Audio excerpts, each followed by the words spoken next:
ఈ లోక అధికారి చీకటి సంబంధి. చెప్పండి, ఈ లోక అధికారి, నోరు తెరవాలి అందరూ, చీకటి సంబంధి. ఎట్లా చీకటి సంబంధి అయ్యాడు? ఈ లోక అధికారి ఒకప్పుడు దేవుని రాజ్యములో అలంకరించబడిన కెరూబులాగున్నాడు.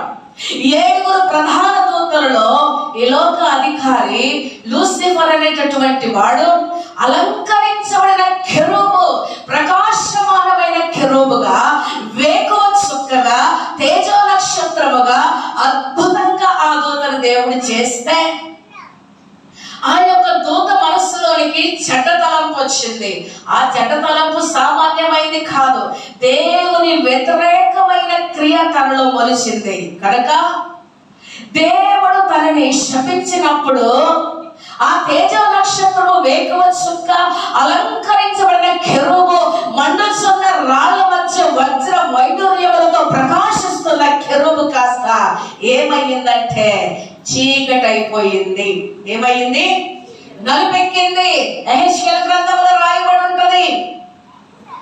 ఆ కెరూబు నలుపయ్యాడు, చీకటైపోయాడు, గాఢాంధకారంగా మారిపోయాడు.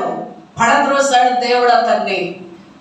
ఈ లోకంలో ఎవరి అధికారంలో ఉంది, ఎవరి ఆధీనంలో ఉందంటే ఈ లోక అధికారి సాతాను. ఆ సాతానే లూసిఫర్, వారి అధికారంలో ఉంది. నీవు గనక దేవుని ఆజ్ఞ పాటిస్తే నీకేదైంది? ఈ లోకంలో వెలుగు. హల్లెలూయా.